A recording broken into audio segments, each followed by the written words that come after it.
Gigit.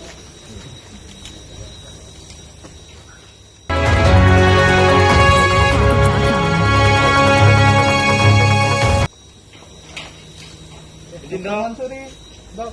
Dok, gimana dok? Kesehatannya gimana dok? Baik. Ya, jadi kita cuma melakukan pemeriksaan dan wawancara aja. Tadi katanya sesak napas dok. Oh, enggak. Oh, keadaan baik dok ya? Ya, baik. Sehat dok ya? Tadi dari Dinkes ada PCR juga, Dok? Enggak. Tadi katanya pakai tabung dok? Enggak pakai, sudah dilepas. Saya lupa lagi. Saturasinya bagus. Tadi pagi ada PCR dok, bener nggak dok? Mungkin dari Dinkes yang melakukan. Oh iya. Ada gejala, Dok? Enggak, biasa protap aja. Tadi pemeriksaan apa aja dok? Nah, kita cuma meriksa tensi nadi itu aja. Yang ringan-ringan aja karena kondisi pasiennya bagus. Seluruhnya normal ya dok? Ya. Kalau seperti itu kan bisa pemeriksaan atau tidak dok? Oh, nanti itu kita lihat nanti ya. Kita cuma dapat tugas memeriksa aja. Apakah rumah sakit ada, Dok? Pemeriksaannya tergantung penyidiknya. Kami cuma ini aja, cuma membantu meriksa aja. Nanti akan melaporkan ke Dok ya? Iya. Ada kemungkinan dibawa ke rumah sakit dok? Oh, enggak.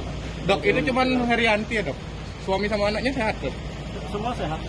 Oh sehat, berarti sudah dilepas dari sini ya? Iya.